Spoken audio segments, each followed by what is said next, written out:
And hello, everybody. Welcome to the Open Mic Comedy Podcast. I'm your host, Marc. If this is your first time here, welcome. If you're a returning listener, welcome back.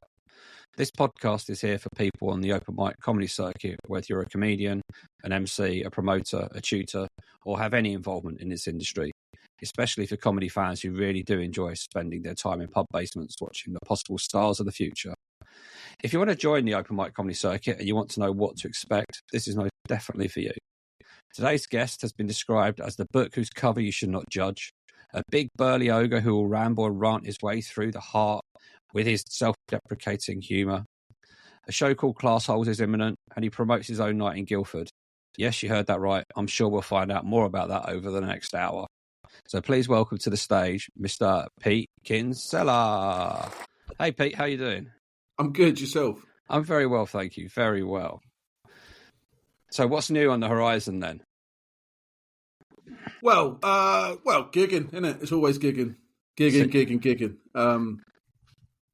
Yeah, so like you said, we got ClassHoles coming up in Leicester, me and Aidan McCaffrey in February. It's in a week Saturday from now. Preparation. 30th. I should probably write something.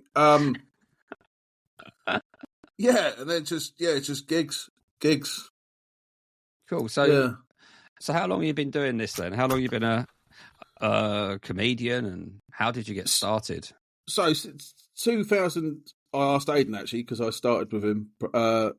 2017, I believe it was July 2017 was my first gig. Got started same as everyone. Well, same as every middle-aged man. It was divorce, wasn't it? It's separation. Yeah, it was something. Well, so it was.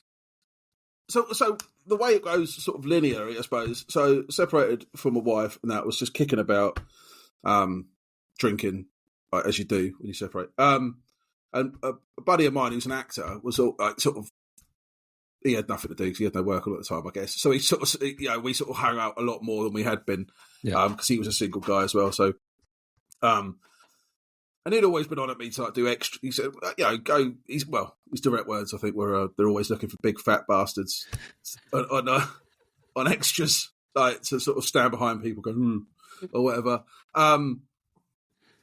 So he'd been on me, and I was like, no, whatever. I was quite set in my ways, sort of, as being a family man, whatever. Yeah. So I was like, yeah, whatever. But anyway, but hanging out with him a lot more, I was like, oh yeah, she sounds like something I quite fancy. And then a different friend of mine had told me like a year or so before they had started doing this thing called improv. I was like, oh, yeah, that sounds interesting, but not for me, sort of thing. But then I thought, well, if I do this extra, maybe this improv thing will help me be an actor, sort of, or whatever. So I did a bit of improv because it's a great thing, right? When you go through like a change in life like that, where it's everything. Yeah, you're separated, like so you're sort of your sense of self, sort of things, sort of, burnt down to its foundations, so to speak. Do you know what I mean? And you're like, what is this now? And you sort of everything's in flux. So I cannot stress enough how this is not something I'd have done. And certainly improv or comedy was not something I'd have done previous. Like it just wouldn't have even occurred to me to nothing like that. Very much out the comfort zone. Yeah.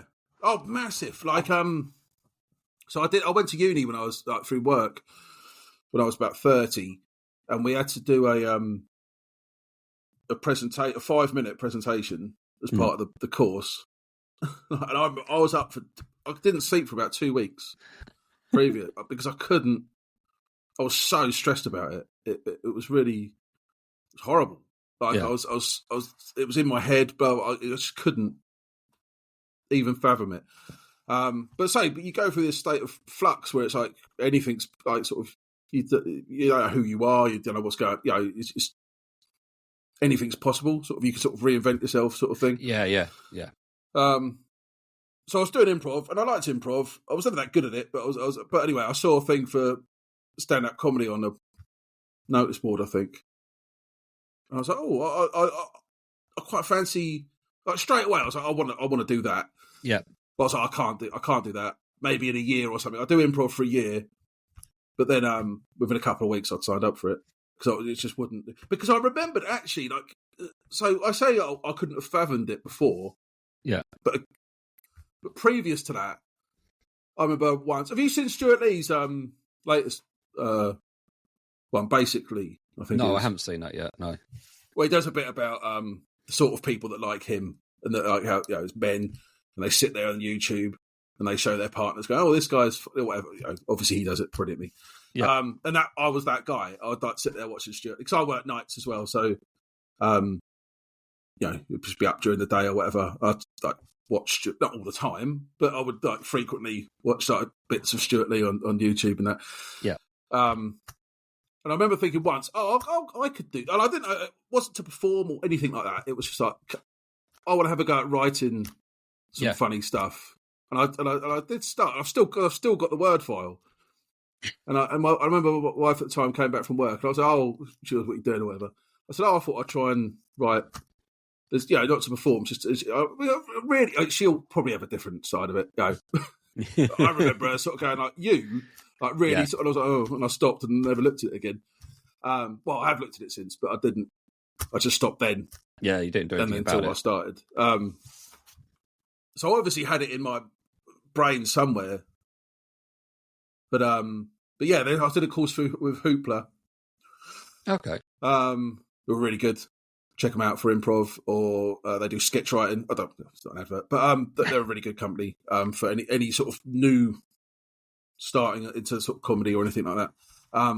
With Hoopla, with Max Dickens, and it was just it sort of found when you find something and you're like, oh yeah, this is that thing that I like. I never really had that before. I was never really into that much stuff. I was into music, but never. Well, I suppose I probably would have liked to have been in a band, but I never learned to play any instruments or anything, which was a barrier. Yeah. Even in punk, you have to sort of play a bit. I found, it just really clicked with me straight away. Okay, sorry. The improv stuff's a kind of led onto the whole I want to do the stand-up thing, and then just try to get yourself. How did you find going from doing improv with a group of other people to then doing it solo? Yeah, I could duck to water, to be honest. I think the other people are the problem. Not the problem. Not the problem. But I think that, with improv, well, I might be better at it now, and I would like to go back and try it because I think it's a brilliant thing for anyone to do, even if you don't want to perform.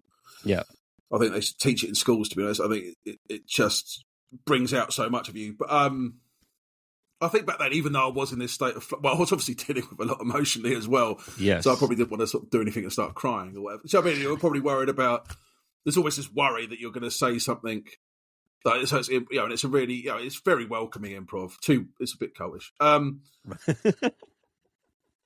But there was always worry for me anyway that I'd say something wrong or and I found it very difficult to sort of get into that, even though they really go out their way to sort of go, look, there's nothing, you can't, don't worry about it. But I just never really get over that. Whereas stand up, it's just you in it. Yes. So, having said that, as you do more stand up, you do maybe more bit of crowd work and that, and it does get a bit more. So I would like to go back to improv and obviously you've got you've got sort of the better thing about improv is you've got you make your partner look good. Really, that's what you should go on stage to do. Yeah, and probably a bit of a narcissist, to be honest. I don't want to do that. I want to say the funny thing. You want the laugh? Yeah. Sodom. So that's probably. But yeah, I would like to give it a go. But yeah, that's so. Yeah, I preferred stand up. Yeah. So that's kind of 7 years. Then you've been in the game making people laugh. Well, yeah, but I reckon in 2023, and bear in mind I broke my leg and had like 3 months off, I reckon I probably did over twice as many gigs as I did in 2023 as I did in any of the years previously combined. Okay, wow. I tended to do like a few, and then like I had a real confidence thing, and then I had other stuff going on as well. So so I tend to have massive, great long breaks and go right. Okay, yeah. Pick a date to start. Usually New Year. Yeah, like, New Year I'm going to start doing it, and then stop again for quite a while. So it's been You're not the first person I've spoken to that's done that. And kind of does a bit and then comes off and then goes back on. Yeah, it's probably always healthy, to be honest. Yeah. Like, I mean, obviously nothing wrong with it if you could just go in and bosh. But I think it's probably unhealthy to think that's what you've got to do. Do you see what I mean? Yeah, yeah. Like if I've got to be doing 4 or 5 gigs a night. A week. But from the start, you haven't. You really haven't. No. Just take it slow. Reflection time's always quite a good thing, I think, sometimes. Yeah, definitely. Even if it is just a couple of weeks over Christmas, that's always a good time just to kind of sit back and recharge and look at what you've done and maybe what you want to do. Yeah, and for me, it's quite a still now. It's quite an emotional experience. You need to get used to those. I suffered. I'm sure we all do. Like a really great night, you can have I used to crash off that. Really quite badly. Like I get quite depressed because I suppose it's like a high and a low. I don't know, but and you should just if that's the way you are. I don't know how much that happens to other people, but if that's the way you are, and you just it will get better, but don't be going right. I've now got because if you're not feeling it, you're not feeling it. Don't force yourself to do it. Do you know what I mean? You've got time. Do you know what I mean? Yeah. Everyone's got a bit of time to reflect and try and make things better and do whatever they want to do and make themselves feel comfortable. Because ultimately, I guess if you're comfortable on the stage, you give that persona out to the audience, which means you'll get more back from them. Definitely, yeah. So if you this is always kind of like a good question and a bad question. I tend to ask a lot. Is We'll start negative first. What's the worst moment you've ever had on stage? Well, it hasn't been that many, to be honest. Like, because comedy, it's a bit like getting tattooed, I reckon. Like the first one is always like, so you're worried about the first one. Yep. Tattooing, it's going to really hurt, blah, blah, blah. And because of that, you've got loads of adrenaline or whatever, and then it doesn't hurt. And then the second one, you go and you're like, oh, it doesn't hurt because I've had one before. And then you're like, oh my fucking Christ, what's this? Because you're not worried about it. And comedy's a bit like that. Like I think your first, especially if you do a showcase from a course. Yeah. Because there's like 50, 60 people. They're all there. They all want to have a good time. They're all, they're being supportive because it's a first time for most of the people. And then they're friends and family. And you're like, yeah, this is amazing. Like you're really nervous, but you get up and you do it. And like, it could, it's, I don't know. I've never looked at mine, but it's probably not the best, but you get a good reaction and you're like, oh, this is brilliant. And then the next time it's like 4 other comedians in a basement and they're all sat there like, fucking. Yeah. Entertainers. And you're like, oh, shit. I remember, I mean, obviously bombing is bombing. I think that can be quite funny sometimes. You know what I mean? Like, it depends. I remember once I literally forgot. I did about 30 seconds, just forgot everything. It didn't come back. And I stood there for about, 4.5 minutes, like going, and I think I did a bit. I was like, oh, fucking, this is shit, isn't it? Like, or whatever. And then the guy came, and I remembered, he was like, Darius, I think his name. Anyway, he was like, oh, 5 minutes up. I was like, no, I remember it in a minute. He was like, yeah, but 5 minutes is up. And I was like, no, but and I was like, oh, it's, and he was like, no. And I was like, no, fuck off. So it turned out to be, some guy came up to me afterwards, like, that was brilliant. I was like, he was like, oh, I thought you planned it. I was like, no. So things like that are funny. Twice, it still makes me, twice I've managed to do it. I haven't learned my lesson. I've managed to myself come across a bit racist. Once through an ill-advised improv thing, which I didn't have the confidence to do. And I saw some British flags in the way. It was at G&B. Okay. At the Royal George, and I was just walking around before, and there was all the souvenir shops. I can't remember what the thing was. But it was something I was thinking about the EDL going in there to buy them in bulk or something. I can't remember. Right. Like the Union Jack. So I thought, I thought this, and I hadn't really thought, and I got on and I did this bit at the beginning, and I was like, oh. Do you know what I mean? And it's worse because when you just lose faith and just tail out. Yeah. Instead of going, right, what's happened here is this, and explained it. Yeah. And people go, all right. But it's just sort of tailed, and I was like, oh, God. And then one other time, once again, it was a bit of a... I'd started talking to people in the crowd. So it was a bit... I don't know if it was a... I don't know, right? But it was a bit of... Right, so the whole thing was that I was sort of being sympathetic to a racist argument. And then at the end, it sort of turned it round a little bit. Yeah. But because there was a really talkative person, I started chatting to them. And so I didn't have time to finish it, basically. And then, I was like 2 minutes. And he was like, that's it. Like, I was like, I need to finish this. He was like, right, you got 30 seconds. I was like, it's not enough time. He was like, and I was like, right. And it was horrific. And so I think I've learned my lesson now. Like, but oh yeah, that was horrible. It was really not funny. Do you know what I mean? Like, you have the great ideas of being able to turn the tables on the audience at the very end, but can't quite get there. And then seeing you as thinking, who is this guy? Yeah, exactly. And it's just typical, overconfident, white guy. I guess, I got a friend from Mauritius, and I was telling her, and she was like, "Well, yeah, you look like a racist, so don't." I was like, goes, well, I know you're not, but you look like one. It's a bit like Jim Hooker. I assume you've seen him before. One of the first things when he comes on stage, being a bald white guy, says, "I know what you're thinking. No, I didn't vote for Brexit or something. I did vote for Remain." And he kind of clears that bit up from the very, very start. Yeah, I think that's quite a little clever way of. Yeah, but it is nice. It is nice to toy with people so they're not sure a little bit.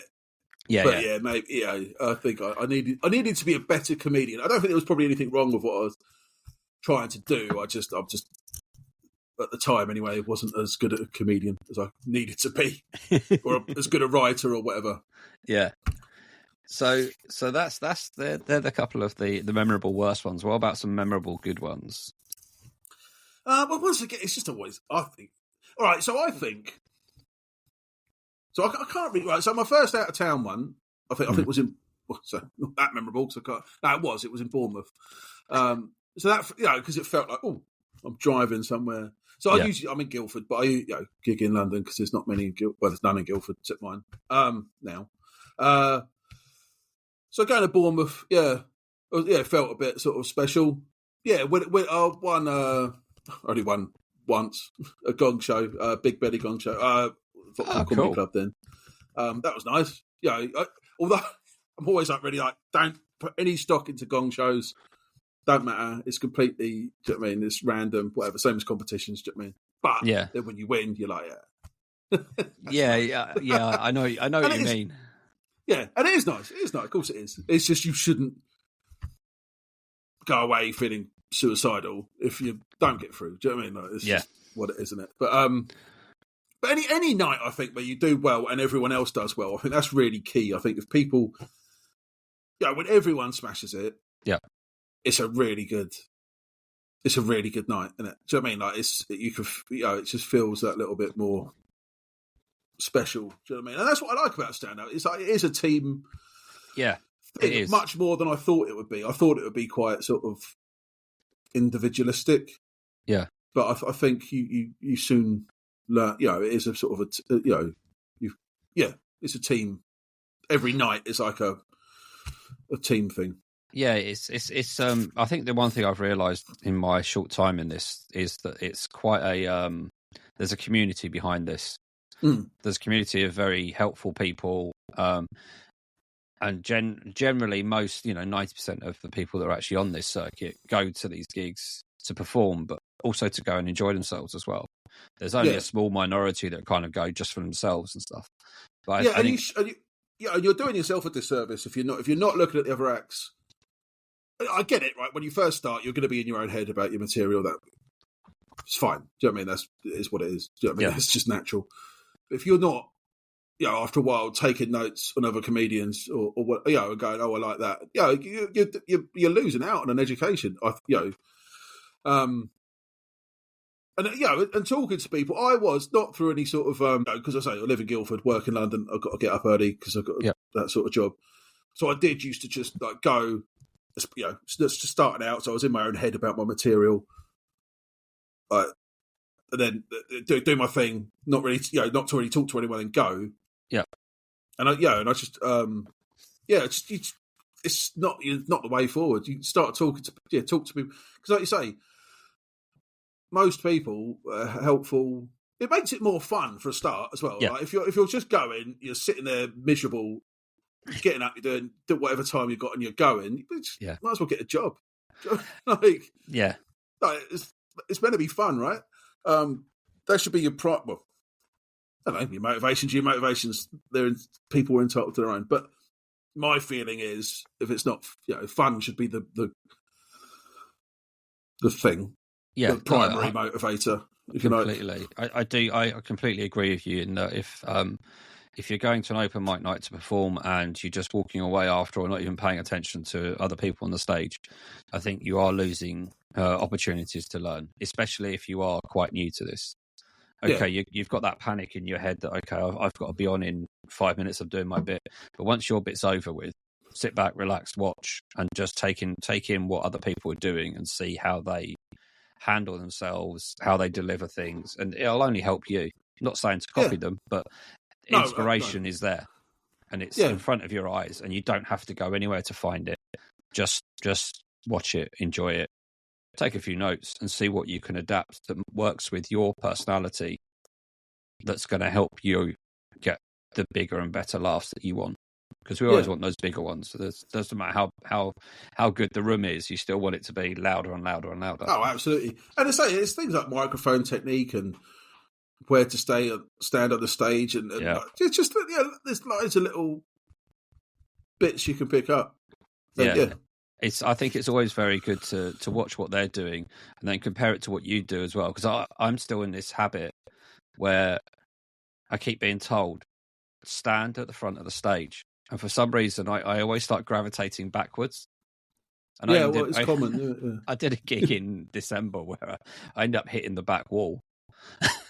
Just but it wasn't through wanting to be away from the audience. It was kind of like the movement around and just kind of looking around, and as I'm looking around and my feet are shuffling and I'm slowly moving backwards completely subconsciously, and it's just like no matter how many times like Kyle at G&B marks out that cross in the middle of the stage in the Star of Kings, by the end of the set I'm never standing on it. I've just deviated. You need to anchor yourself. Hold on. Do you hold on to the stand? I can't remember. I did start with that. That was a coping technique for me, holding on to the stand. It is a bit of a security blanket, but it might anchor you as well if you like. Yeah. Because what I do is, I always in case of a bad gig, I always try and set myself some goals, sort of external from do people laugh. Like, I mean, you'll probably pick it up on it. I talk too fast. I mumble. I've always been pretty good at I think I'm quite sort of attacking, if not, I'm quite at the front of the stage. But so I'd always set myself like speak clearer, slow down, look, make sure you're making eye contact with people. Just so, even if no one laughs, I go, right, what did I do my goals? Yes. For that evening or whatever. No, it's great advice. Where was I going with this? Anyway, was it the mics? Oh, yeah, so it might, just set yourself that goal maybe. So, all right, I'm not going to move. Yeah. It is uncomfortable, but yeah. Yeah, it's a very strange thing to get used to when you're... I've said this on pretty much every episode so far, I think. Stand-up comedy is a science in my eyes. There's so much more to being able to tell a good knock-knock joke, for example. It's everything about it. It's how you show off yourself, how you give off the energy that you want to give off, and the little things that you do on the stage that you don't realize that you do can become such a distraction to people that they stop listening to what you're actually saying. Yeah, big time. Yeah, It's when you see somebody messing about with a microphone cord. yeah, that's what I was stuff, thinking. and you're just like, I mean, it's like if you've ever done Beat the Blackout, for example. I always find I'm standing on the microphone cord at some point because it's so bloody long and it comes from the back of the stage rather than I have from done somewhere it, else. but I don't think I was on stage long enough to trip myself up, to be honest. But so you kind of touched on the gongs and the competitions. Is how do you you've obviously done a few. So how do you prepare for them, or do you just go in with the attitude of Just suck suck a it, gig? go in. Yeah, just another gig. So gong shows, especially, I sort of treat as like a comedy. It's like a thing. So it's not it's like a comedy adjacent thing. Yeah, like it's not. This is difficult because legend has it that they're the way to get progression and stuff. But I just think it is so subjective. mm-hmm. Like, who goes to a bloody show just to be horrible to people anyway? Like, the audience are cunts. Like, yeah, you don't know who's going to get the thing.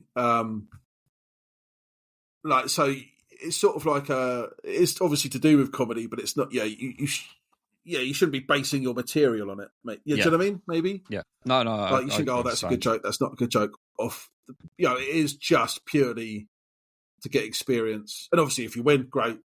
Yeah, and it is great. It's amazing. But if you don't, yeah, I say that, but I am always walking out going, "For fuck's sake!" Like, really gets me.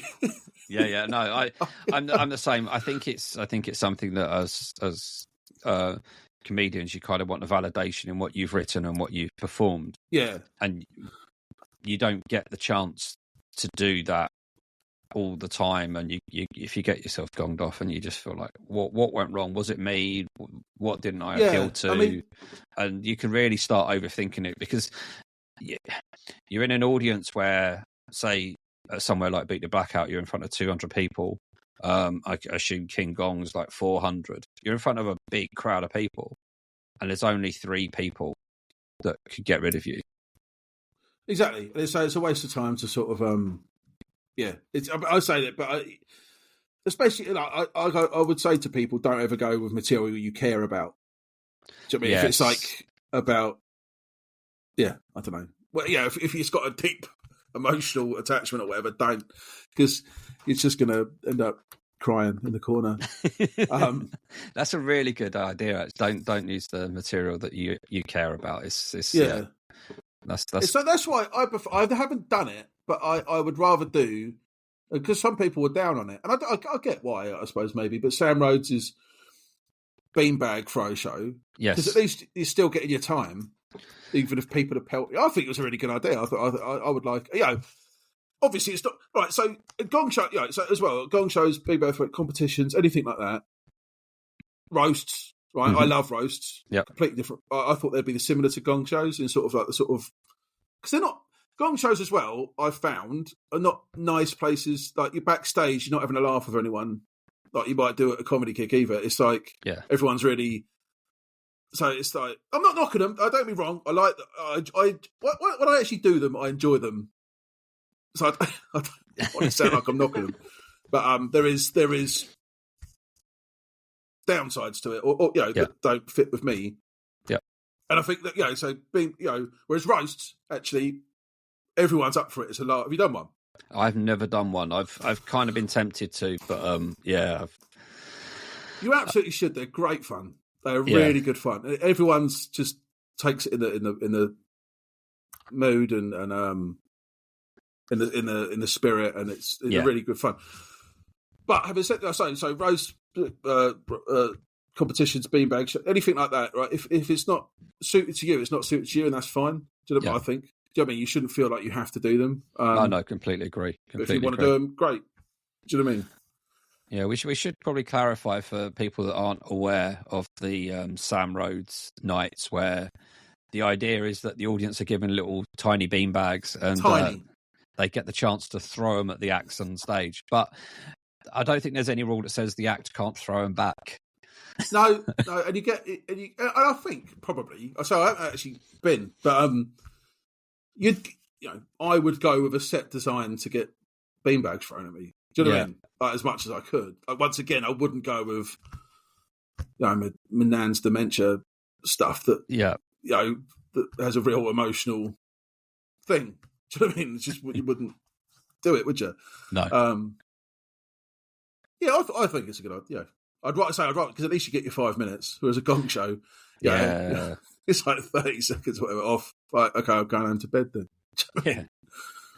So you kind of touched on personal jokes as well in this. So I guess there's a question I'd like to ask is, I'm not sure if favourite's the word, your favourite joke or your best joke, how you came up with it and how has it evolved over time, whether it's personal or not personal, just the one that you tickles the brain cells. Well, so the one I've had, like, because I've had it a while and I still like it, is but like my dog doesn't see colour.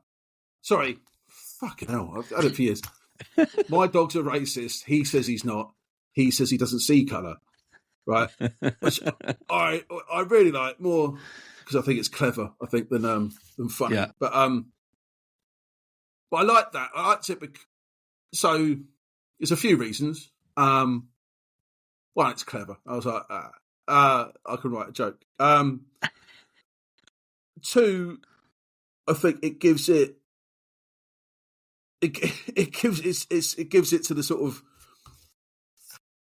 middle class racists who are like, oh, I don't see, I'm not racist. I don't see colour. Yeah, because it's just a fuck. Yeah, fuck off. Do you know what I mean?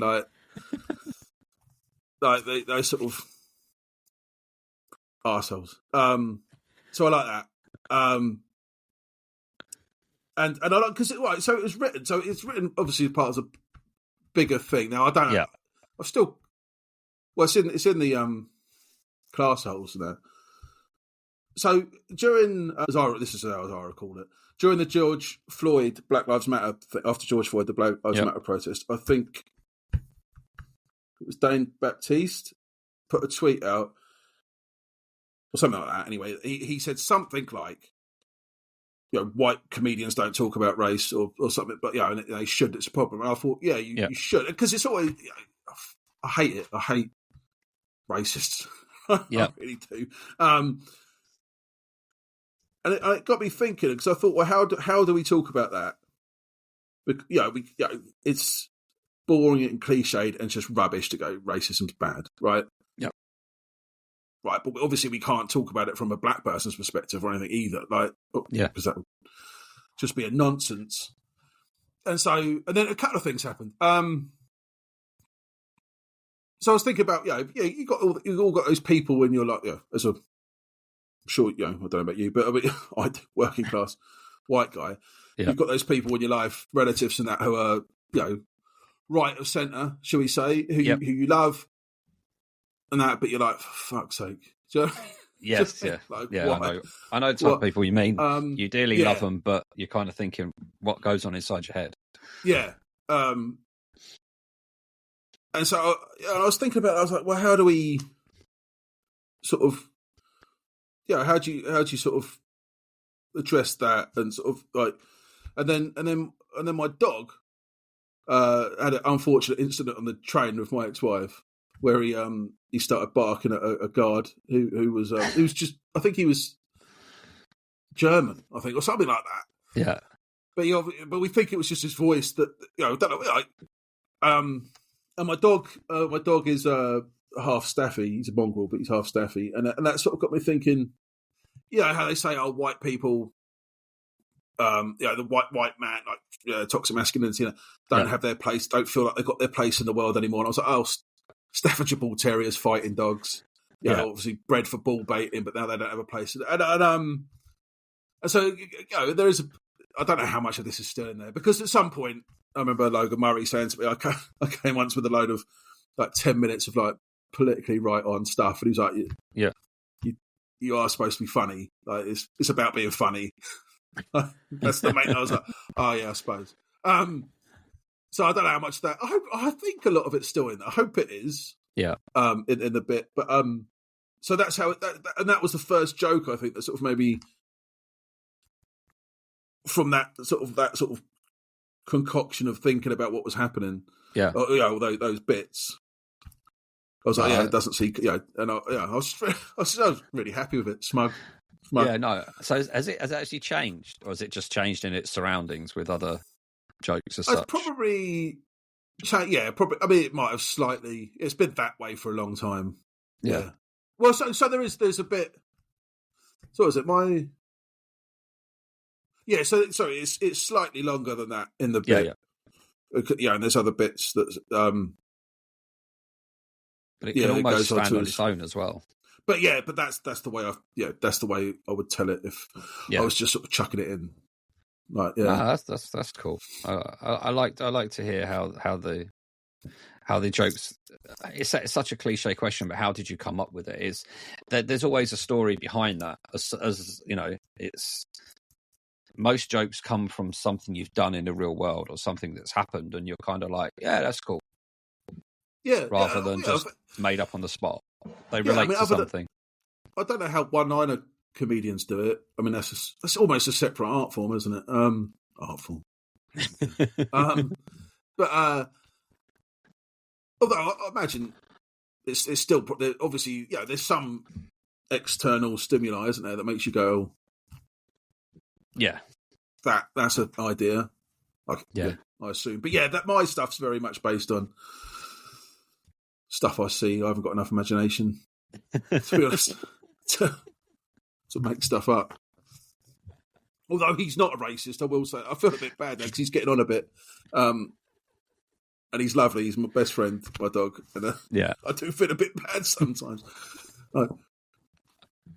So you've touched on it briefly. You've got this. Is it a split bill or is it a joint show? ClassHoles. What's the difference? I see split bill as two people on the two distinct halves, and I see a joint show as two people on the same stage at the same time, kind of thing. Oh yeah, no, sort of political improv or something. Okay, but he's well. That's what right. So we had a preview in November, I think it was. Yeah, up in fucking Leeds, right? Nice. And the day it happened, he pulled out. He was ill. Oh, so I drove to Leeds by myself because he's up north. He lives up in Leeds, I guess. I don't know, to be honest. But anyway, up north. And he pulled out. So I was up in Leeds by myself, no chaperone. But the text before he texted me saying I'm ill. Well, no, he rang me, to be fair.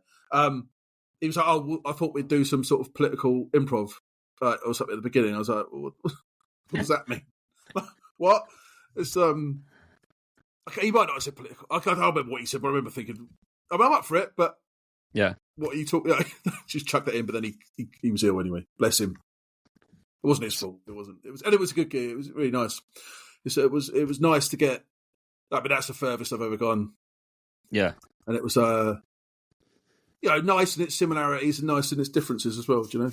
Yeah. So you've got Marc Vincent with you in Brighton. So is it so it's two distinct sets by two distinct people, kind of on the same bill. So what's the theme of your part, I guess? Well, it's just rambling nonsense, really. I mean, there is a class element to it, a bit political, I guess. But I wouldn't say there's a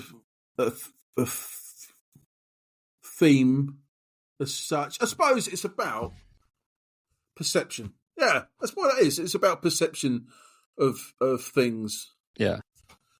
And people's like say the judging the book by the cover and all that. I mean, that's my thing, right? I'm a big guy. I've got the tattoos and the piercings and that, but I cry a lot. And that's basically my shtick. Yeah. So it's variations on that theme. So what are the dates in Brighton and where can people find you? I've no idea. It's in May. Obviously, it's Brighton Fringe. Hang on. It's 3 days. So Kinsella's Creative Outlook is my Instagram page, Kinsella's Creative Outlook. Oh, look, I've got right on that. So 13th to the 15th of May. It's only 3 dates. I don't know where the venue is. I guess that gets announced soon. I think, announced soon. We have got a venue. I've blanked with it. I don't pay enough attention. I think it's near the sea, if that helps. Near that blue stuff.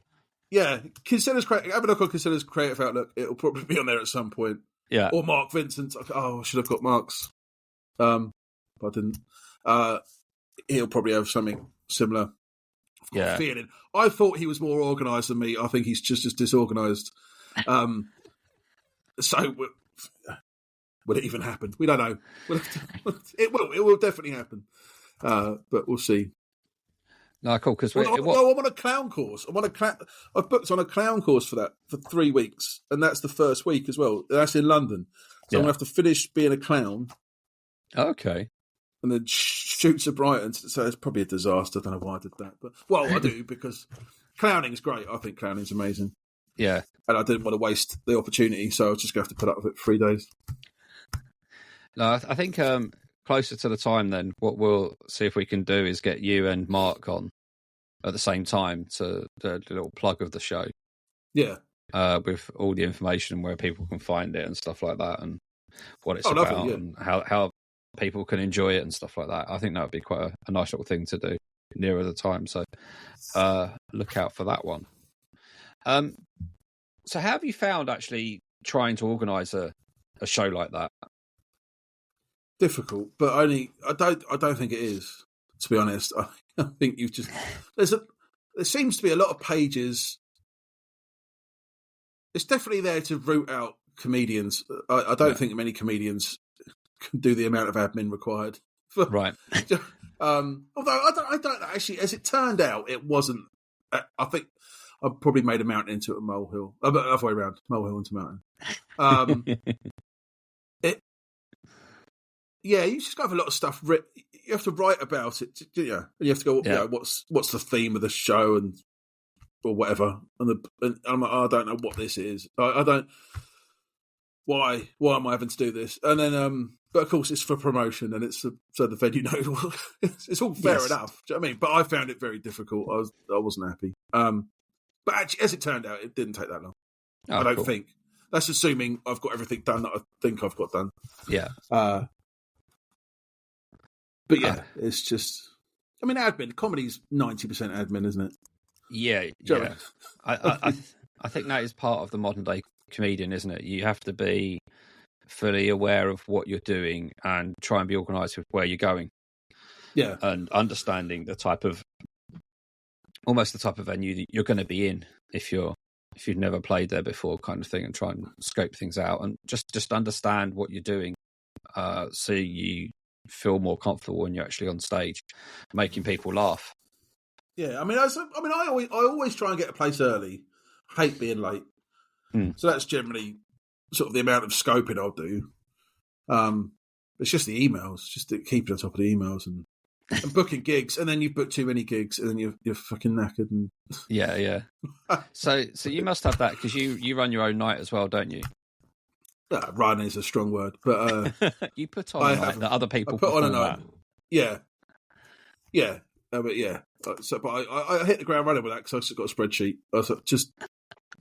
And it doesn't seem too bad so far. No, I've been very lucky, touch with it. Like no one, I don't think anyone's cancelled. I've only done 4. Yep.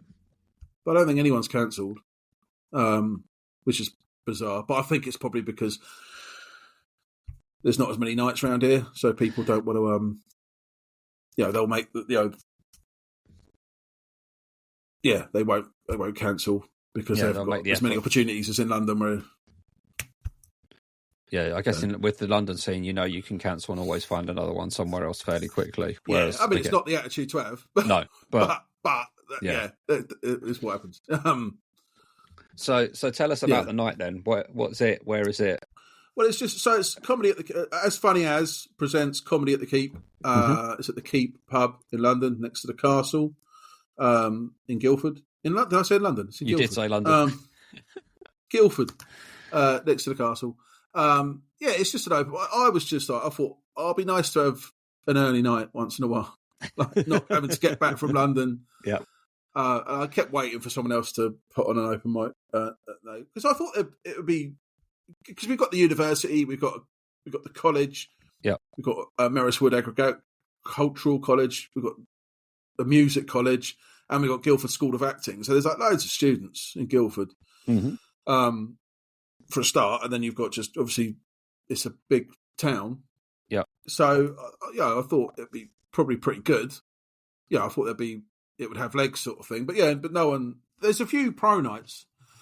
They just sort of go around. Yeah. But there was no open mic that I know of, anyway. Okay. Ryan Murphy's got one in Farnborough, which is good, and he's just started one in Aldershot West End Centre, which is it's a great venue. Can't wait to do it. As well as all the bands when I was a teenager. It's going to be like a literal dream come true. He's done well there. But anyway, there's none in Guildford, so I'll sod it. And I knew the Keep from old, and knew it had an upstairs, although it's not upstairs, funny enough. But so it's just, can I do this? And they were like, yeah. And then, just chuck it out on social media. Does anyone want to do this? I am trying to promote it a bit more. But it's meant to be an open mic where you can come, have fun, try anything. Like proper, just have fun and get an early night if you live in Guildford. Yeah, sounds like that's the idea. So now you've kind of, I guess you've kind of seen the open mic circuit from a promoter and a performer point of view. What would you like to see change on the open mic circuit, if anything? Maybe nothing at all. Yeah, so I was thinking about this. I mean, I think the circuit's great. I mean, I think not everyone, but I mean, 99.9% of the people are great people. Yeah. It's got so sort of wish, magic wand, 3 wishes sort of thing. Mm-hmm. I'd like to see more left wing comedians. I'd like there to be as many left wing comedians as the Daily Mail says there is. Yeah. Because this is not, to be honest, comedy probably reflects society quite with a bias towards the middle class. So comedy's broadly liberal. Yeah, I reckon, but I don't. But it's not as working. It's not as left wing as is claimed by dickheads. Which I think's a shame. I mean, anyone, I think anyone like extreme right or extreme left probably isn't going to be funny, are they? Because they're just nut jobs. But I would like a more left wing. But that's, say, wish list. If they're not there, they're not there. What I would like is more working class voices. Yeah. In comedy. It's like I say, I think comedy probably does quite a good job of mirroring society, but with a slight bias. Well, with a definite bias to sort of the weller off thing. Yeah, it's in London though. London's much more middle class. I think you go to Bournemouth, Southampton, or whatever. Leeds. I think Leeds. I would have said they were all working class. I mean, pretty much. Yeah. Like it felt, and Bournemouth, Southampton. I'd have said you've got a much more sort of working class type thing. London as well. It's quite liberal. Well, it's very liberal, isn't it? Yeah. But then you go out today, it probably goes a bit more centre to centre right in the comedy sort of spaces and the subjects they'll tackle and that, which is fine, freedom of expression, and all that. But it's not, but more working class. I think working class, it's because it's an expensive hobby, comedy. Do you know what I mean? It is. Yeah. Like it's not. You haven't got to have a lot.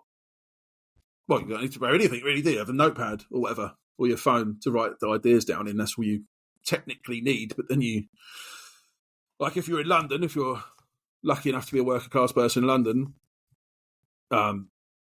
great, you've got loads of things, but then you've got to travel. So as I understand it, I don't really know, but you go outside of London as you start getting, it's more paid stuff.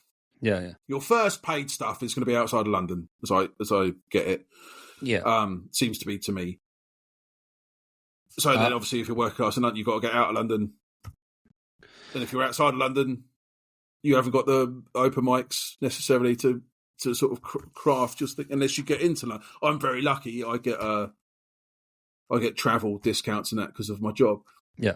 And and I take that for granted a lot. To be honest, I think sometimes like, what would I if I didn't have this, I'd be knackered.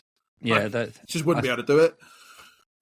Yeah, it's never quite easy, especially if you come from outside of London travelling in to do your gigs, and especially if you end up on the bringer nights and stuff, and you've got to convince a friend to come along. Oh, well, that's and bringers. It's hard work at times because it's the amount it will cost you to travel, anywhere reasonable from outside of London. It's whatever it is going to be, minimum 10, 20 £20 or whatever, and then you're going to be there. So you're going to buy a drink, you're going to do this, you're going to do that. And before you know it, if you chuck some money into the pot to the promoter at the end, you're probably in for 30 to 40 quid just for your 5 minutes on stage. And it's, and I think you should, if you can, chip in for the nights, support the venues and all that, obviously. But so really what I reckon is what I'd change is I'd like an audience. Like audience, people should come out more to support comedy. Although I totally get because it's expensive, right?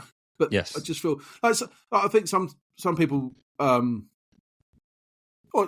it's commented that there's too many nights now. I don't think there's too many nights. I think there's just not enough audience. Like, do you know what I mean? Yeah. Like people, and I'm not knocking anyone. Like stress that because it is really expensive, but it's just it's a shame, isn't it? Yeah. But because it's the same with music. Like people don't get out. And and not to get too conspiracy theory about it, like that's the way we're pointed. Like people don't want the politicians and that don't want us to politicians. Fucking but do you know what I mean? It's very. I want people mixing and talking to each other. They want people at home looking at their phone, spending money on getting deliveries. Yeah, they don't want that because people. It's dangerous. Stand-up comedy's dangerous, man. Same as music, it creates a community, and that's dangerous to certain people. Yeah, where's that nut job? Yeah, but it is. I know what you mean. It's the arts in this country is it doesn't always seem to be as well funded as other things are. No, I think that's probably a blanket statement. I don't know what the answer is to that, but it would be nice. Yeah, I think because the proper audience is it's good, isn't it? It's nice. Yeah. It's when you've got that natural audience. And sometimes you're just walking to a venue and there'll be, if you see. My thing is when I'm in the audience and I'm sat there and I'm waiting to go on, I generally do a head count as I'm going around the room. How many people are actually here? And then you kind of go, okay, so this was a bringer night. We've got 10 acts. So that's got to be there's 20 here that are not natural audience. And then you go, right, so that leaves us with another 8, 9, 10. Okay. And I don't know, my brain does something weird. It's always looking to see how many people are there and how many people are performing and potentially how many people have actually chosen to be there, if you see what I mean. Yeah. And it is, it is a risk, I guess. Have you ever got that culture of going out and seeing things? Like any time that like going out is that once in a month activity or something, you're not going to risk going to see some fucking losers in a basement. Yeah. Like you're going to go, something you know is going to be good, or so it is a change in culture that's required where it's like people are out going out socialise, which would I think would benefit everyone, wouldn't it? But most definitely it's bigger than us, Mark. We're not going to solve it, but so let's imagine a scenario then. You are big now in the comedy scene. You're getting famous. You've just been booked to perform your very first set at Live at the Apollo. What is your walk-on music? It'll be something to upset someone. I suspect. Be like a kneecap or someone. Like so proper. Like just to wind people up. I don't know. That wasn't in the questions. Can't give you all the information. I like sort of one of my mates' bands or something, Polar or State of You or something like that, sort of like a hardcore metal sound. Yeah. But Probably. Yeah, one of my friends' bands, just to so people go, oh, what's that? And they can check them out. Cool. I guess we're kind of heading towards the end of this recording, but there is one thing that I do try to do with every guest as well. I try to set everybody a little challenge. So if you're up for this, I have a book here that's called The Little Book of Shit Jokes by Sid Finch. Yeah. And I want you, if you accept it, to pick a joke from this book to tell live on stage, record it, tag us, etc., etc. Somehow fit it into your set, do it in isolation, however you want. But the trick is that you pick the joke by page number. Okay. So you don't know what you're going to get. And if you pick a page number that's already been picked, we go again, because no comedians could have the same jokes, even though everybody's getting a Sid Finch joke at the moment. Fair enough. Yeah, I'm up for that. Definitely. So give me a page number then between 5 and 95. 93. Ooh, right near the back. Okay. The joke I want you to tell on stage is the daughter says, Dad, how long will you be in the bath? The dad says, still 6'2". I'm going to change it to 6'3" because that's what size I am. Yep. Doesn't matter. That shows an insecurity, doesn't it? I'm going to add an inch because that's real. And it is what I am. But at no point would that contradict anything I say in my set if I said 6'2". But anyway. That's your challenge to do at some point in the future. Doesn't have to be immediate. Just at some point, and then do it. Put a video up and just tag us in it. Tag awesome. No, I'm well up for that. Yeah, it's been good. It's been quite good how people have taken to that little challenge. There's been a couple of videos that have already come out from 2 people so far that have done it, and it's interesting to see how they've pulled that into that show of the night. Yeah, how that joke's managed to fit in, because I think both of them have done it in such a way where they've taken the main premise of the joke, they've done the joke, and then they've done a follow-up after it, which I think is quite interesting in how a comedian's brain tends to work. You want that extra laugh after, rather than having that one bit. If I can get something else out of it after. Yeah, right. That sounds like actual talent, though. I'm not. I'll just stick with doing the joke. See what happens. Right. But if anybody's listening to this, I'll point you towards Chris Alley, and it'll be on his Instagram somewhere. And he did a great joke about vacuum cleaners gathering dust. So I should look it up. Fun. That sounds. Yeah, that's a better joke though. That sounds like it's funnier than this one. There's been absolute stinkers. There really has, but it's funny how I've got one of our previous guests. He's doing gigs at like Top Secret and stuff like that, and now I'm asking him to do a joke about, I can't remember what the topic was now, but he's agreed to give it a go at some point. I dare say he won't do it at Top Secret. He might do it somewhere else, but probably not. But that's fine. Yeah, I've got an idea of where I'll put that as well. We'll see. This is the creative element, isn't it?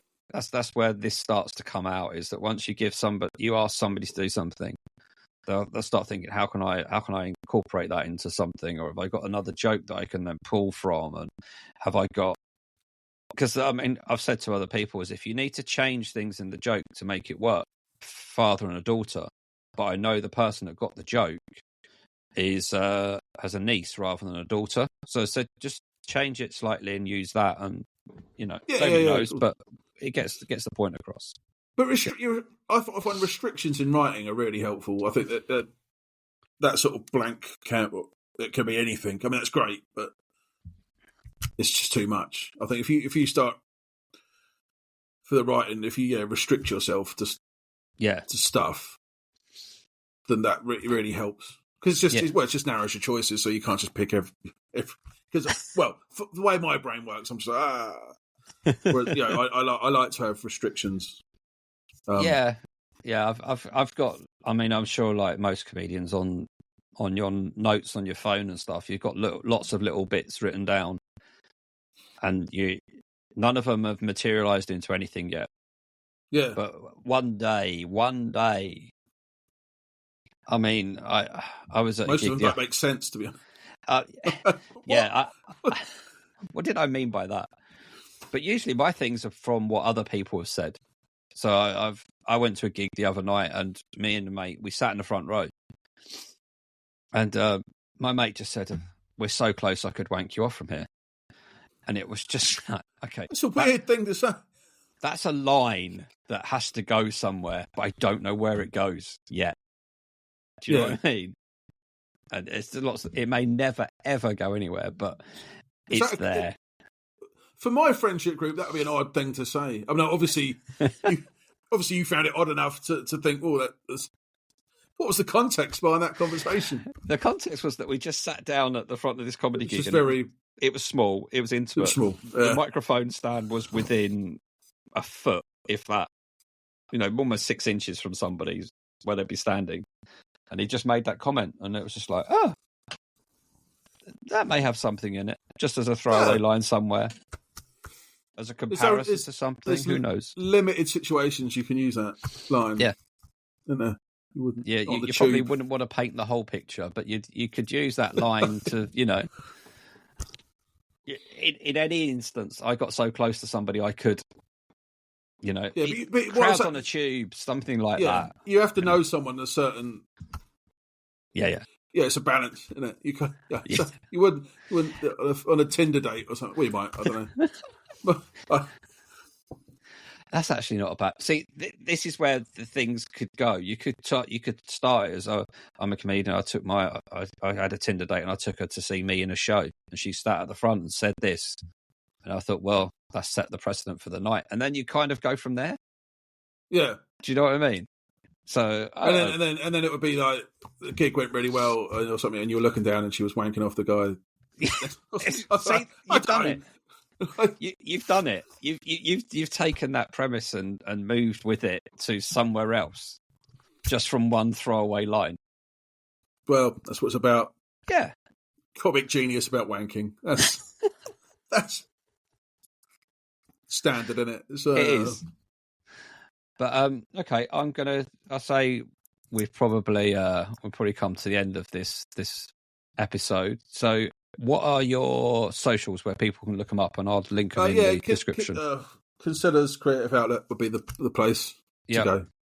Yeah. I don't know what the @ is. Do you @ stuff on Instagram? I don't know.